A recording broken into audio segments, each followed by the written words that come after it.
یقیناً دنیا میں دین اسلام وہ واحد مذہب ہے جو انسان کو سماجی رشتوں کی مضبوط ڈوری میں باندھ کے رکھتا ہے۔ کہتا ہے مل جل کے رہو، ایک دوسرے کے لیے دل میں محبت رکھو، بغض، حسد، کینہ، عداوت، جھوٹ، بددیانتی، خیانت، ظلم، ان سب چیزوں سے اپنے آپ کو دور رکھو۔ اسلام سب سے زیادہ مل جل کر رہنے پر زور دیتا ہے، بلکہ نبی اکرم صلی اللہ تعالی علیہ وسلم نے ارشاد فرمایا، وہ مومن جو لوگوں کے ساتھ مل کے زندگی بسر کرے اور لوگوں کی طرف سے آنے والی تکالیف پر صبر کرے، وہ مومن اس مومن سے افضل ہے جو زندگی تنہا گزارتا ہے۔ وہ لوگوں کی طرف سے آنے والی کسی مشکل پر اسے صبر نہیں کرنا پڑتا، افضل وہ ہے جو لوگوں کے بیچ رہے۔ اور اگر لوگوں کی طرف سے کوئی مصیبت آتی ہے، کوئی مشکل آتی ہے، کوئی تکلیف آتی ہے، کوئی اذیت آتی ہے، اس پر صبر کرے، یہ افضل ہے اس بندے سے جو تنہا رہتا ہے۔ اسلام نے رہبانیت سے منع کیا، مل جل کے رہنے کا کہا۔ کوئی انسان سامنے ہوتا ہے تو کوئی اسے بات بھی کر ہی لیتا ہے۔ یہ تو بزدلی ہے نا کہ انسان اس لیے کونے میں چلا جائے کہ کوئی آدمی مجھے تکلیف نہ دے۔ جب انسان سفر طے کرتا ہے، منزل کی طرف جاتا ہے، تو سارے راستے اسے پکے نہیں ملتے، کچھ راستے کچے بھی ہوتے ہیں، دشوار گزار بھی ہوتے ہیں، لیکن اگر وہ جد و جہد والا ہے، کسی منزل تک پہنچنے والا ہے، تو پھر اسے راستے کی پرواہ نہیں کرنی چاہیے، اسے منزل کا شوق پیدا کرنا چاہیے۔ تو انسان کو، مسلمان کو سماجی رابطوں کا کہا، مل جل کر رہنے کا کہا، لیکن اس کے ساتھ ساتھ اسے صالح ماحول بنانے کا بھی حکم دیا کہ مل جل کے رہنا ضرور ہے، پر رہنا سچوں کے ساتھ ہے۔ مل جل کے رہنے میں ہی فائدہ ہے، لیکن ہر ایک سے مل جل کے تھوڑی رہنا ہے۔ فرمایا یا ایھا الذین آمنوا اتقوا اللہ وکونوا مع الصادقین، اے ایمان والو اللہ سے ڈرو اور سچوں کی سنگت اختیار کرو۔ ایسے لوگوں کے پاس بیٹھو جن کے مزاج میں صداقت ہو، جن کی طبیعتوں میں ستھرائی ہو، جن کا لب و لہجہ شستہ ہو، جن کے الفاظ دھلے ہوئے ہوں، جن کا آئینہ کردار صاف ہو۔ سچے لوگوں کی، یہ جو انسان کا ماحول ہوتا ہے نا، یہ اس پر بہت اثر کرتا ہے۔ خارجی ماحول بڑا اثر کرتا ہے۔ نبی پاک صلی اللہ تعالی علیہ وسلم نے فرمایا کل مولود یولد علی الفطرہ، جو انسان بھی پیدا ہوتا ہے وہ فطرت پر پیدا ہوتا ہے، مسلمان پیدا ہوتا ہے۔ نبی کریم نے فرمایا اگر اس کے والدین یہودی ہوں تو اسے یہودی بنا دیتے ہیں، عیسائی ہوں تو عیسائی بنا دیتے ہیں، مسلمان ہوں تو بچہ پیدا، یہ صحیح حدیث میں موجود ہے۔ اور ان لفظوں کے ساتھ موجود ہے کہ والدین اگر یہودی ہوں تو یہودی بنا دیتے ہیں، عیسائی ہوں تو۔ چلیں دو باتیں میں تشریح کے طور پہ عرض کر لوں۔ حضور نے فرمایا بچہ مسلمان پیدا ہوتا ہے، ماں باپ یہودی ہوں تو یہودی بنا دیتے ہیں، عیسائی ہوں تو۔ اب مجھے کیا لینے دو، اگر ماں باپ نمازی ہوں تو نمازی بنا دیتے ہیں، ماں باپ قرآن مجید پڑھنے والے ہوں تو قرآن مجید پڑھنے والا بنا دیتے ہیں، ماں باپ سچ بولنے والا ہوں تو بچوں کو سچ بولنے والا بنا دیتے ہیں، ماں باپ اگر رزق حلال کی تلقین کرنے والے ہوں تو امید ہے بچے بھی رزق حلال کمائیں گے۔ یہ حضور نے فرمایا ہے کہ بچہ مسلمان، انسان نہ فطرت نیک ہوتا ہے، یہ بات آپ نے سمجھنی ہے۔ فی نفس ہی انسان مسلمان ہوتا ہے، فطرت پر پیدا ہوتا ہے۔ جھوٹ بولنے والا جو بندہ ہے نا، جو جھوٹ بولتا ہے، وہ بھی جھوٹ سے نفرت کرتا ہے۔ آپ جھوٹے کو جھوٹا کہیں وہ ناراض ہو جائے گا۔ انسان فطرتاً، کوئی نہیں سمجھ آئی آپ کو میں نے کیا کہا ہے؟ انسان فطرتاً فی نفس ہی نیک ہوتا ہے، مسلمان فی نفس ہی پرہیزگار ہوتا ہے، اس کے مزاج میں اللہ نے نیکی۔ اگر کسی وجہ سے وہ غلطی میں الجھ گیا ہے، اس کا رزق ناپاک ہو گیا، لیکن اگر آپ اسے کہیں گے نا تو حرام کھاتا ہے تو ناراض ہو جائے گا۔ کسی وجہ سے کھا رہا ہے، اللہ معاف کرے، پر کہیں گے تو ناراض۔ یہ اچھا لوگ کیا کہتے ہیں؟ لوگ یہ کہتے ہیں دیکھو جی جھوٹ بولتا ہے، جھوٹا کھا ہے تو بگڑ گیا ہے۔ او بھئی یہ جو بگڑ گیا ہے نا، اس پر اللہ کا شکر ادا کر۔ کیوں؟ اس لیے کہ جھوٹ بولتا ہے پر جھوٹ کو پسند نہیں کرتا۔ وہ کسی وجہ سے رزق اس کا ناپاک ہے پر رزق حرام کو پسند، وہ رزق حلال والا کہلانا چاہتا ہے۔ انسان فی نفس سے ہی اپنے مزاج کے لحاظ سے برا نہیں ہوتا، لیکن جو اس کا ماحول ہوتا ہے نا، ارد گرد کے جو لوگ ہوتے ہیں، اس کا وہ اثر قبول۔ کیوں کہا اسلام نے پاک صاف رہنے کا؟ کیوں کہا طہارت کا؟ کیوں کہا صفائی نصف ایمان ہے؟ کیوں کہا کہ تم پاکیزہ رہو، یہ اسلام کا پسندیدہ عمل ہے؟ اس لیے کہ جب انسان کا ماحول صاف ستھرا ہوتا ہے تو اس کی طبیعت صاف ستھری ہوتی ہے، اس کے ارد گرد اگر پاکیزگی ہوتی ہے تو وہ اجلا اجلا سا محسوس کرتا ہے۔ آپ 2-4 دن غسل نہ کریں تو کیا 2 من مٹی چڑھ جاتی ہے بندے پہ؟ کیا اس پر کلو کے حساب سے گرد چڑھتی؟ کچھ بھی نہیں ہوتا، لیکن وہ جو تھوڑی سی بھی گرد ہوتی ہے وہ وجود کو، طبیعت کو ثقیل کر دیتی۔ آپ جب غسل کر لیتے ہیں تو آپ کو خود بخود اپنا آپ ہلکا ہلکا سا محسوس ہوتا ہے۔ یہ صفائی ستھرائی پاکیزگی ماحول کی یہ پسندیدہ عمل ہے۔ نبی اکرم صلی اللہ تعالیٰ علیہ وآلہ وسلم نے اس ماحول کی خوبصورتی کو پسند کیا، اور حضور نے فرمایا ایسے لوگوں کے پاس بیٹھا کرو جن کے لہجے پاکیزہ ہوں، جن کا انداز اچھا ہو، اور مثال دی نبی پاک علیہ السلام۔ حضور فرمانے لگے اچھے دوست کی مثال اس طرح ہے جس طرح عطر فروش کی مثال ہوتی ہے۔ اگر کوئی اس سے سامان نہ بھی خریدے، سودا نہ بھی خریدے، تو خوشبو تو آتی ہے نا۔ اور نبی پاک علیہ الصلوۃ والسلام فرمانے لگے برے دوست کی مثال دھونی دینے والے کی طرح سے۔ جس طرح اس کے پاس کوئی شخص بیٹھے تو اور کچھ بھی نہ ہو تو دھواں تو آئے گا کہ نہیں آئے گا، اسے کچھ نہ کچھ اس کے کپڑوں تک گرد پہنچے گی۔ اپنے ماحول کو ٹھیک رکھنا، اپنے ارد گرد صالحیت پیدا کرنا، اور اپنے دائیں بائیں نفاست پسندی کو لانا، یہ انسان کی بڑی ذمہ داریوں میں سے ذمہ داری ہے۔ ہمیں ہمارا دین منع کرتا ہے کہ کسی قوم کا طرز نہ اختیار کرو، مشابہت نہ اختیار کرو، کسی انسان کے، کسی غیر مسلم کے طریقوں کو نہ اپناؤ۔ فرمایا جس نے کسی غیر کا طریقہ اپنایا وہ انہی میں سے ہے۔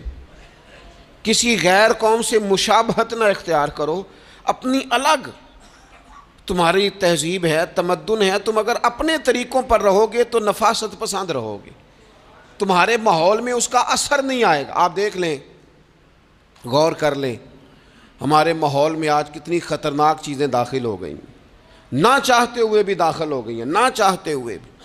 کئی جگہ پہ ویسے مطلب سفر کر کر کے بندہ نڈھال ہو جاتا ہے، جا جا کے نڈھال ہو، پھر کچھ ایسی جگہوں کی اگر دعوت ملتی ہے آپ کو تو آپ ویسے ہی پریشان ہو جاتے ہیں۔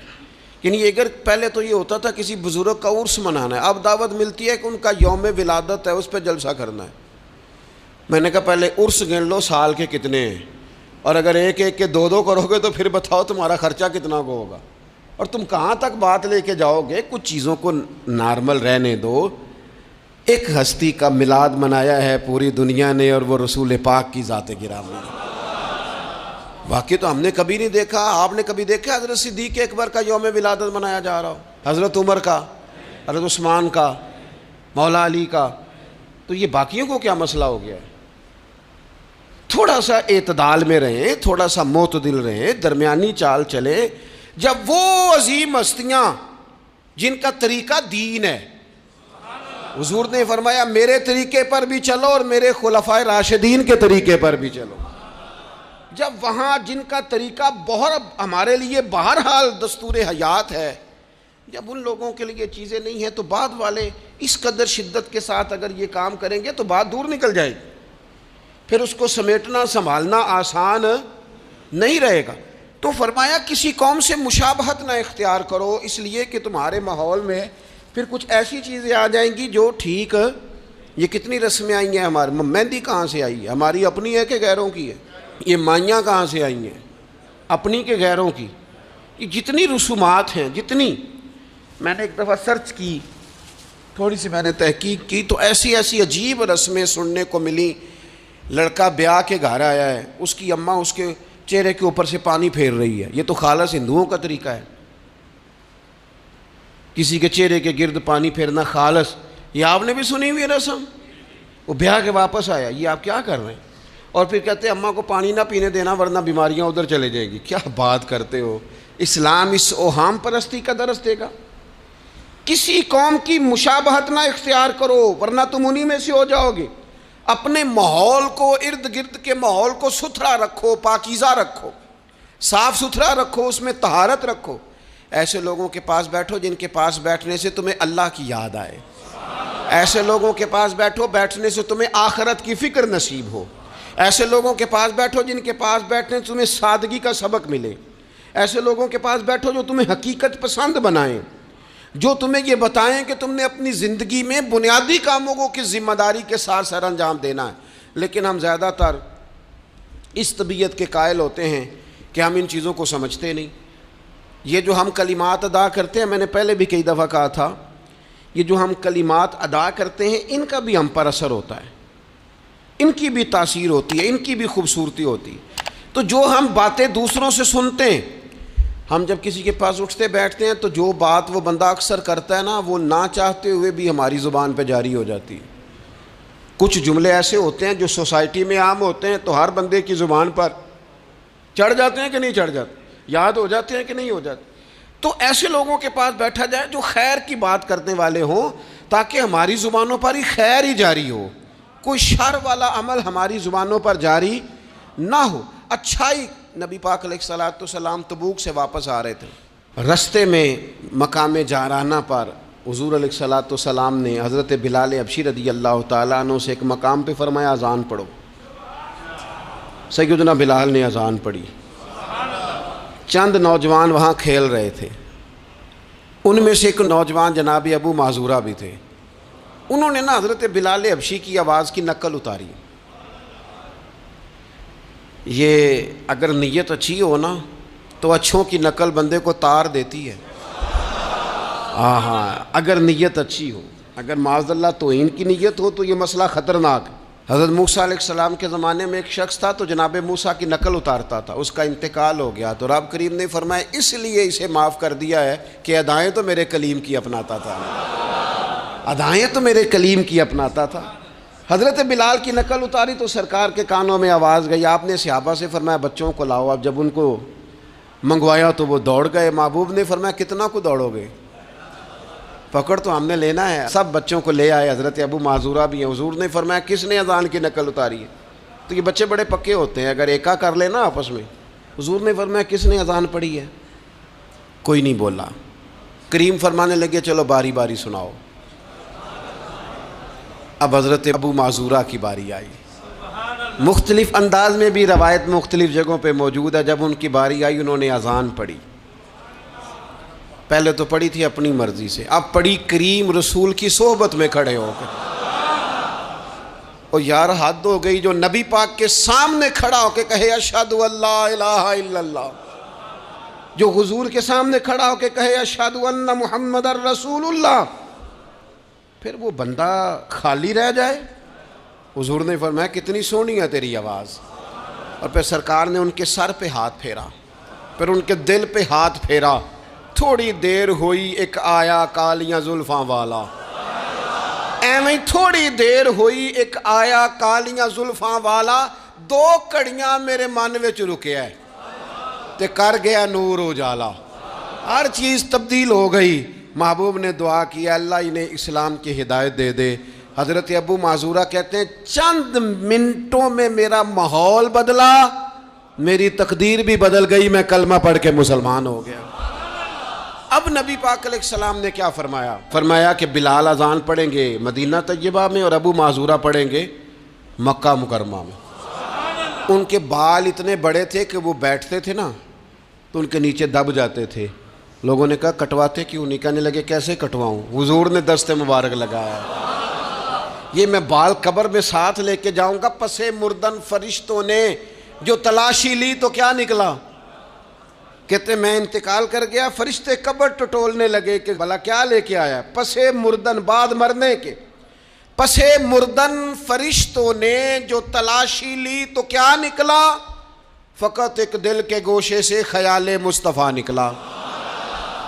حضور کا خیال پاک نکلا، حضرت ابو معذورہ کو تھوڑی دیر وہ ماحول ملا، حضور کی سنگت ہمارا جو ماحول ہے نا ارد گرد کا، وہ تھوڑی دیر بھی پاکیزہ، پورا پاکیزہ تھوڑی دیر بھی مل جائے نا تو روح کو بدل جاتا ہے، طبیعتیں قرار میں آ جاتی، باطن میں سکون ٹھہرتا ہے، ماحول اجلا نہیں رہا۔ میں کئی دفعہ کہتا ہوں کہ شاید ہمارے دور میں بھی موبائل اتنا عام ہوتا تو جو کچھ لوگ اس دور میں چند لفظ پڑھ گئے تھے وہ بھی شاید محروم رہ جاتے۔ اب تو بچے بڑی آزمائش میں ہیں، ساری غلطی بچوں کی نہیں ہے، بچے بڑی آزمائش میں ہیں اس لیے کہ ان کے ارد گرد ماحول اتنا خطرناک ہے، وہ کیسے اثر قبول، سیانے بندے اثر قبول کرتے ہیں، سمجھدار لوگ اثر قبول کرتے ہیں، تو بچے بیچارے کیا کریں گے؟ ماحول بہترین بنانا، ماحول کو صاف رکھنا، اور بالخصوص اپنے گھر کے ماحول کو ٹھیک رکھنا، یہ بہت بڑی ذمہ داری۔ ہم یہ سمجھتے ہیں کہ صرف گھر اینٹوں پتھروں سے بنتا ہے، گھر کے ماحول کو ٹھیک رکھنا سب سے پہلی ذمہ داری۔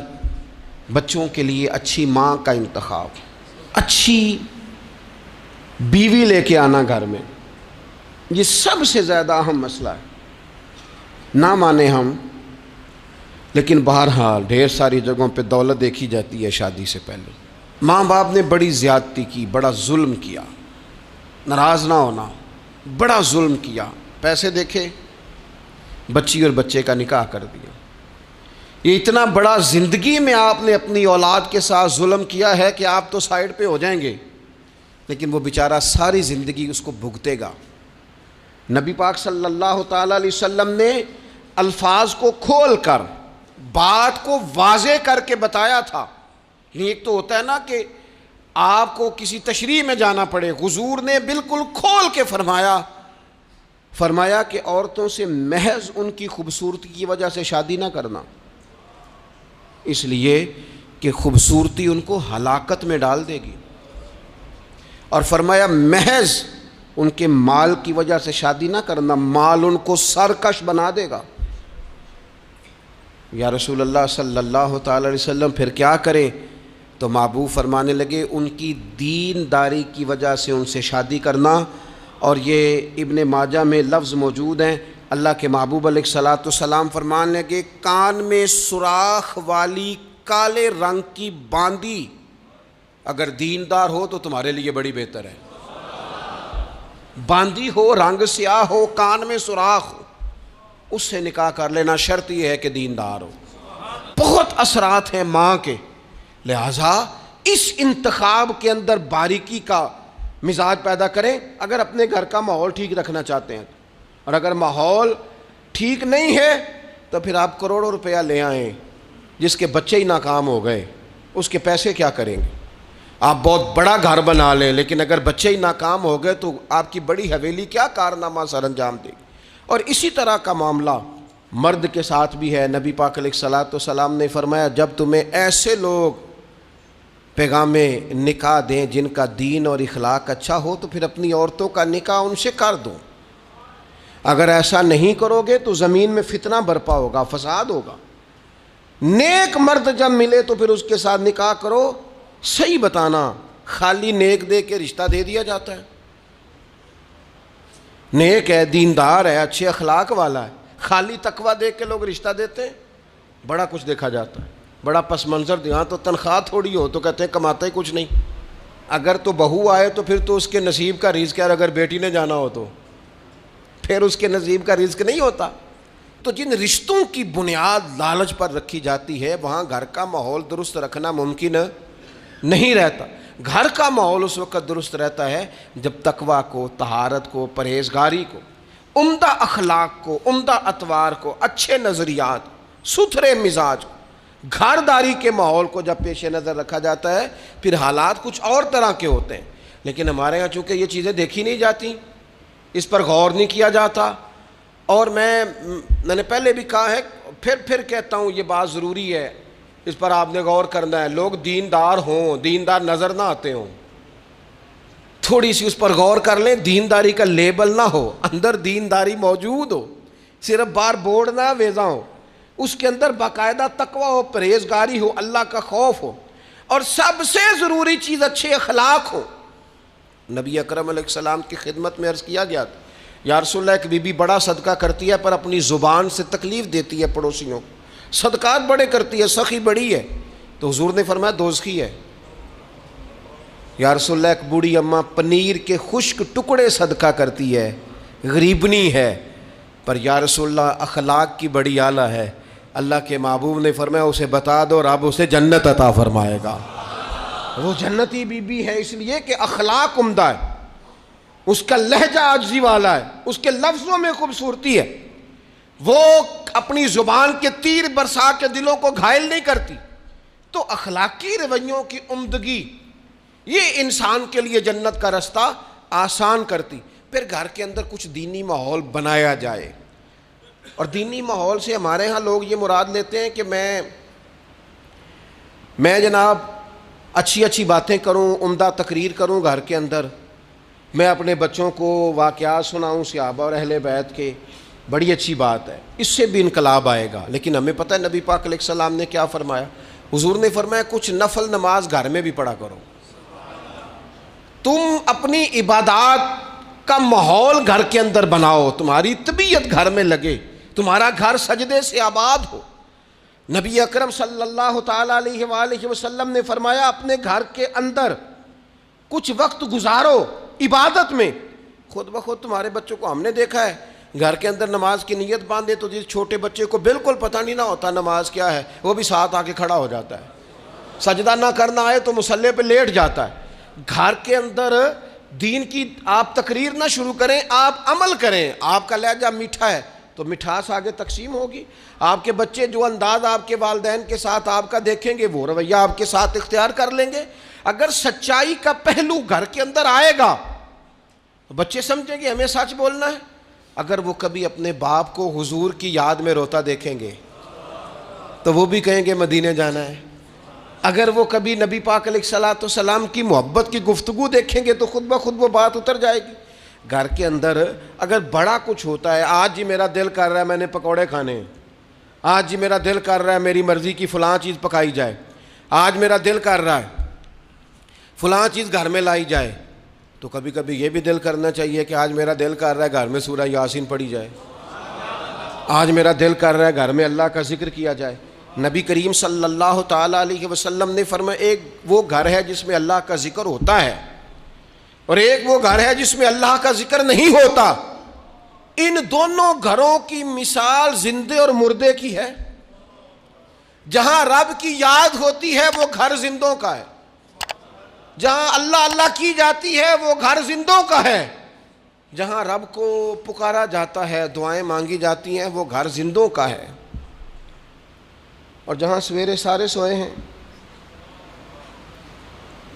رات کو اعلیٰ کھانا کھایا انہوں نے، ٹھنڈے کمرے میں آرام کیا، ان کے لیے ساری نعمتیں ہیں، لیکن یہ کس قدر تکلیف کی بات ہے کہ نماز فجر کے لیے کسی ایک کی بھی آنکھ نہیں کھلتی۔ یہ کیا گھر ہے؟ یہ تو مردوں کا گھر ہے، یہ کوئی زندوں کا گھر ہے؟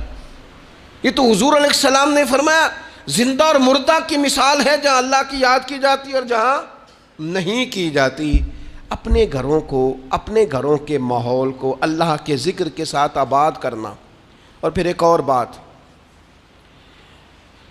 جب ہم اچھے لوگوں کے پاس بیٹھتے ہیں تو اچھائی لے کے لوٹتے ہیں، اور یہ ہمارے ہاں نا ایک بہانہ آج کل بنا لیا گیا ہے کہ اچھے لوگ ملتے نہیں۔ بھئی ہم لوگ نا اچھے لوگ ڈھونڈتے ڈھونڈتے آہستہ آہستہ معاذ اللہ معصوم لوگ ڈھونڈنے شروع کر دیتے۔ ہم کہتے ہیں ہمیں ایسا بندہ ملے جس میں غلطی کوئی نہ ہو، جس میں بالکل غلطیاں ہو وہ شیطان ہوتا ہے، اور جس میں بالکل نیکیاں ہو وہ فرشتہ ہوتا ہے، جس میں کچھ نہ کچھ کوتاہیاں ہوں لیکن خیر کا غلبہ ہو وہی تو بندہ مومن ہوتا ہے۔ حضور علیہ السلام نے فرمایا ہے کہ آدم کے ہر بیٹے سے خطا ہو جاتی ہے لیکن بہترین خطا کار وہ ہے جو جلدی توبہ کر لیتا ہے۔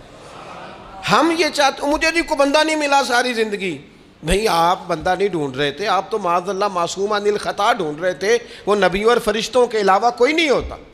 آپ کو دیکھنی چاہیے تھی جہاں سے کچھ خیر مل رہی تھی وہاں فوراً حاصل کر لیتے، جہاں سے کوئی اچھائی مل رہی تھی وہاں سے فوراً حاصل کر لیتے. ہمارے صوفیاء، ہمارے بزرگان دین، ان سے لوگوں نے خیر پایا ہے، ان کی زندگیوں کو ڈسکس نہیں کیا. ہمارا یہ ماحول بن گیا کہ ہم نے ایک دوسرے کو ڈسکس کیا ہے اور رج کے کیا ہے، لیکن کہیں سے خیر ملتی تھی تو وہ خیر حاصل ہے. ہمارے ذمے تو یہ تھا کہ نبی پاک علیہ السلام نے فرمایا حکمت مومن کی گمشدہ میراث ہے، جہاں سے تمہیں خیر میسر آتی ہے اپنے حصے کی سمیٹو، اس پر عمل کرو. ہم نے کیا کیا؟ ہم نے، وہ بندے نے خیر دی تھی، پھر ہم نے ٹٹولنا شروع کیا، پھر ہم نے تھرمامیٹر لگا اور اپنا اپنا کرائیٹیریا، اپنا اپنا معیار بنا کے لوگوں کو تولا. نتیجہ کیا نکلا؟ ساری زندگی تولتے ناپتے گزر گئی. خیر پانے والے خیر پا کے چلے بھی گئے، نصیحت لینے والے نصیحت لے کے چلے بھی گئے، جنہوں نے عمل کرنا تھا انہوں نے عمل کر بھی لیا، اور کچھ ایسے تھے بیچارے ساری زندگی ٹٹولتے ہی رہے، ساری زندگی طے ہی کرتے رہے، ساری زندگی انہوں نے. ہمارے حفظ صاحب رحمۃ اللہ علیہ کی خدمت میں ایک شخص آیا، اس نے کہا جی میں نے دنیا دیکھی ہے، مجھے کوئی بندہ پسند نہیں آیا، اور اب آپ کی شہرت سنی ہے تو میں زیارت کے لیے آیا ہوں. تو حضرت قبلہ عالم رحمۃ اللہ علیہ وہ بڑی تھوڑی باتیں کرتے تھے، اور جو کرتے تھے وہ کمال کرتے تھے.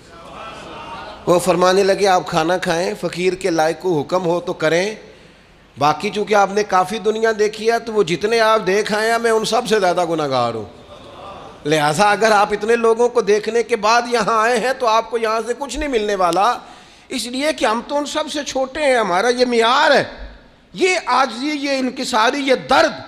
اس شخص کو اگلا سوال کرنے کا موقع ہی نہ ملا.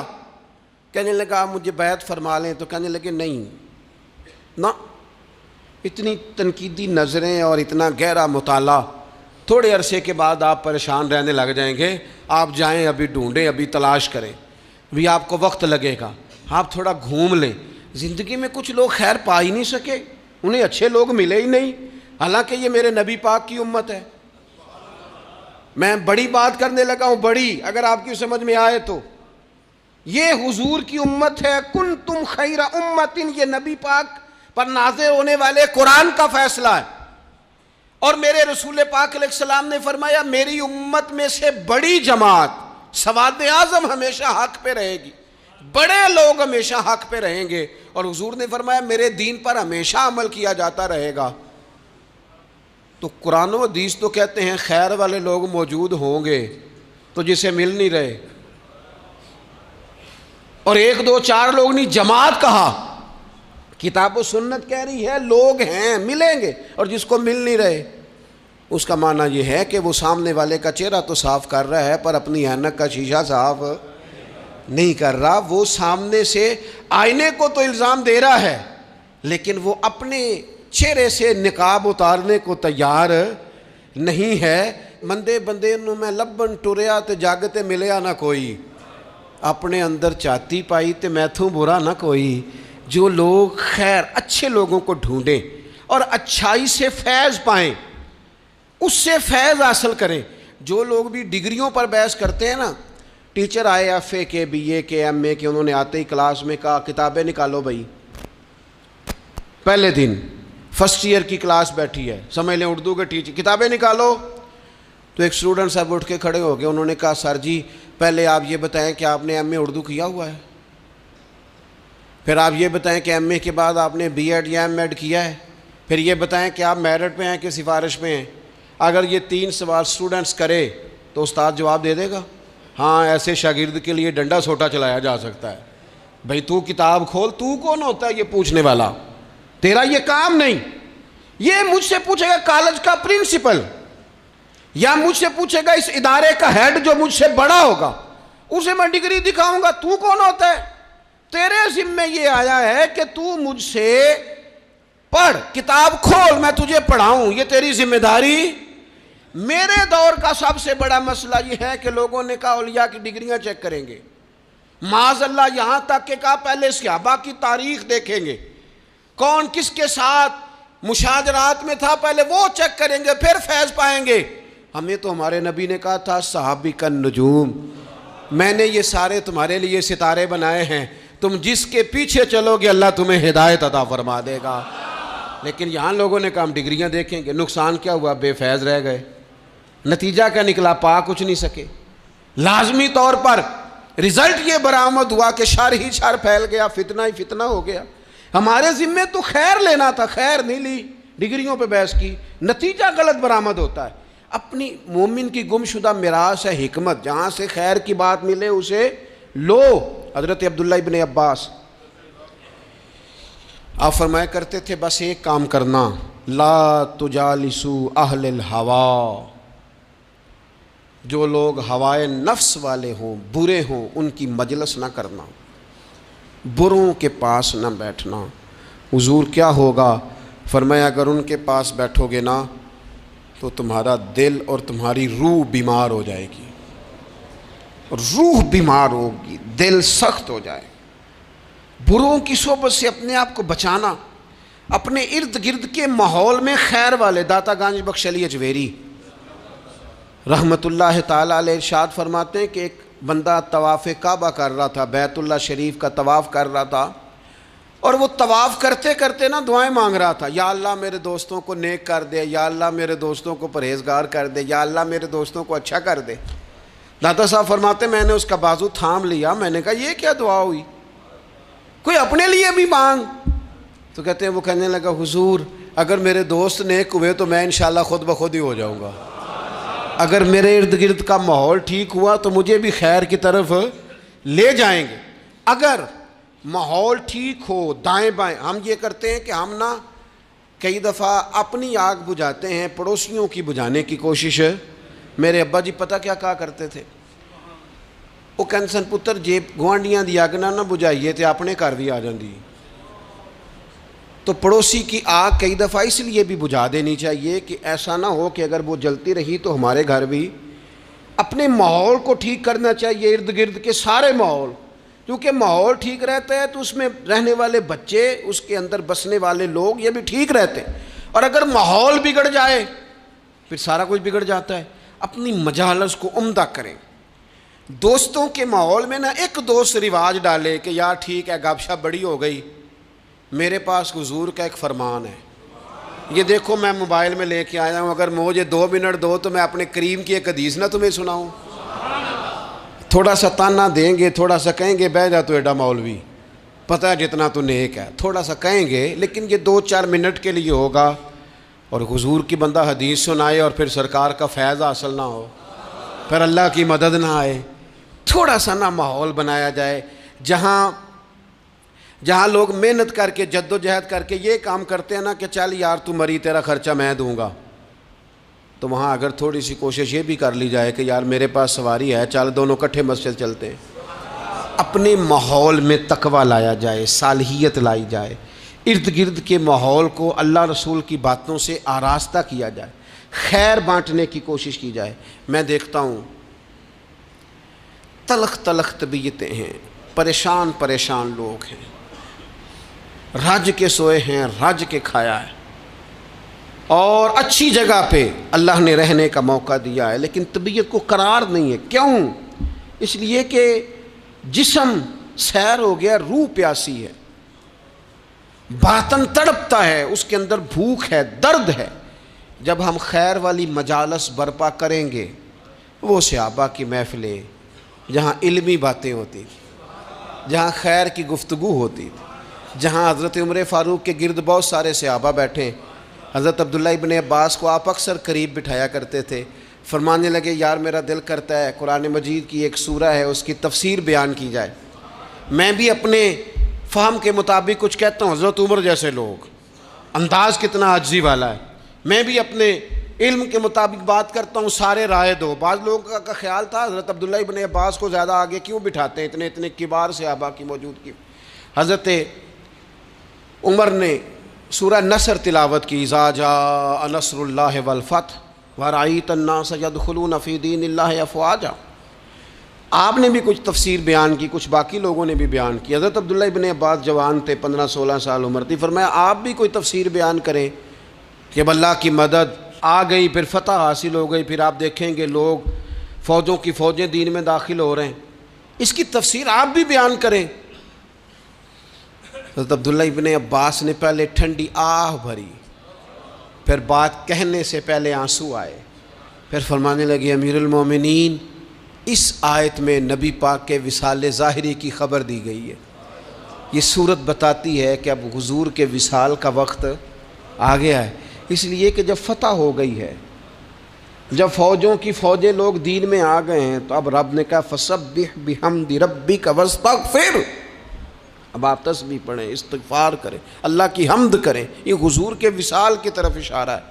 صحابہ بھی روئے، حضرت عمر بھی روئے، عبداللہ ابن عباس بھی روئے، بس وہ رونا ہی تھا کہ محفل کو نیا رنگ مل گیا، اس ماحول کا حسن نور علی نور ہو گیا۔ یہ کیفیات پیدا ہوں، یہ ماحول ہمارے ہاں بنے، اور یہ بن سکتا ہے۔ اپنے گھروں میں ان چیزوں کو ہم لے کے آئیں۔ کوئی آج یار میں نے یہ خیر کی بات سنی ہے یہ، اور اگر جواب میں کبھی پتر بھی کہہ دے ابا جی آپ نے سنی ہے تو میں نے بھی ایک سنی ہے، میں سناؤں؟ ہمارے ہاں گھروں میں آج بھی بحث ہی ہوتی ہے دین پر، بحث نہیں کرنے کا کہہ رہا، میں یہ کہہ رہا ہوں کہ ایک خیر کی بات ادھر سے آئے، پھر ایک خیر کی بات ادھر سے آئے، اور جہاں دین کی بات اس خوبصورتی سے ہوگی وہاں اللہ کی رحمتیں ہوں گی، وہاں دل نرم ہوگا، وہاں محبتوں کو فروغ ہوگا۔ علمی مجالس میں وقت دیا جائے، خیر کی جگہوں پہ ہم جا کے بیٹھیں، ہم اچھائی حاصل کرنے کی کوشش کریں، ہم حکمت سمیٹنے کی کوشش کریں۔ پرانے لوگ جو تھے وہ بچوں کو کہتے تھے بیٹا دادا کے پاس بیٹھا کرو، نانا کے پاس بیٹھا کرو، تمہیں وہاں سے اچھی بات ملے گی۔ وہ حضرت لقمان حکیم نے اپنے بیٹے سے کہا تھا بیٹا بزرگوں سے تم باتیں سیکھا کرو، اس لیے کہ وہ تجربات کی قیمت ادا کر چکے ہیں، انہوں نے قیمت دے کے تجربہ کیا ہے، پھر اس نتیجے پہ پہنچے ہیں۔ فرمایا کرتے تھے ان سے خیر سیکھ لو، تمہیں تجربے کی قیمت دیے بغیر تجربہ نصیب ہو جائے گا، تمہیں تجربے کی قیمت نہیں دینی پڑے گی، خود بخود تمہیں تجربہ نصیب ہو جائے گا۔ اللہ تبارک و تعالیٰ کی بارگاہ ہے عالی مرتبت میں دعا ہے اللہ کریم ہمیں سمجھنے کی توفیق عطا فرمائے، اور اللہ تعالیٰ ہمارے ماحول میں صالحیت پیدا فرمائے۔